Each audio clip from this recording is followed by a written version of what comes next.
Welcome, everyone. Appreciate you joining in and our reviewing our newsletter for this month. We've been a little delayed because of all the COVID activities that have been out there, but I want to let you know that we still want to share information and be able to provide the newsletter for you to take a look at things, provide some input, and answer some questions. We've got some great info to share with you. I wanted to give you a quick update on what's happening in our local region.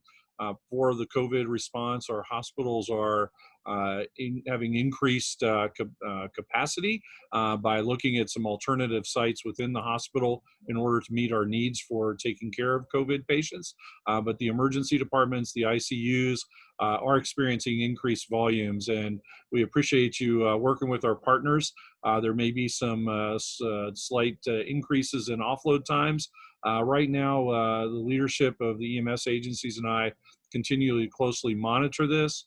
We haven't experienced any major problems, but we want to be made aware of and notified if these do become an issue for us. Right now, I just would personally ask for you to have the grace and understanding when interacting with our hospital partners that they are under increased volumes, increased stress. The employees, just like us, have been working extra hard. Nurses, doctors, ancillary staff, everybody's been putting extra time and hours in, just like we have in the pre-hospital arena. So we'll continue to work together to help and assist with our patients and do the best we can. We have not implemented any major protocol changes at this point in time. We're continuing on with our supportive care for COVID patients. The one thing that I do ask for you is to make sure that you are considering almost every patient encounter, if not all patient encounters that you have, is with a potential COVID patient.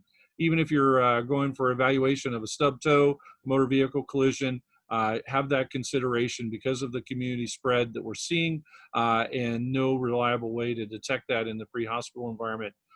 Please, again, make sure you're protecting yourself, wearing your appropriate PPE.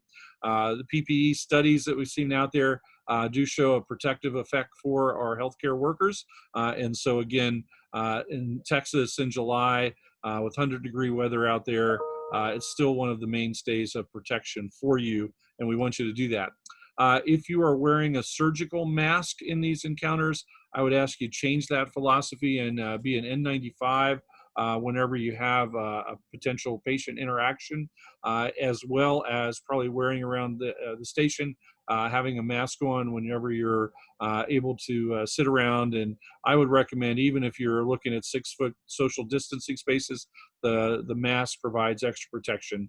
And I would recommend that you continue to wear that in those kind of scenarios for us. With that, our folks have a great lineup of interesting information for you in this month's newsletter. We hope you enjoy it. Please let us know of any questions, concerns. Contact us so that we can include those in our next newsletter. Thank you and take care.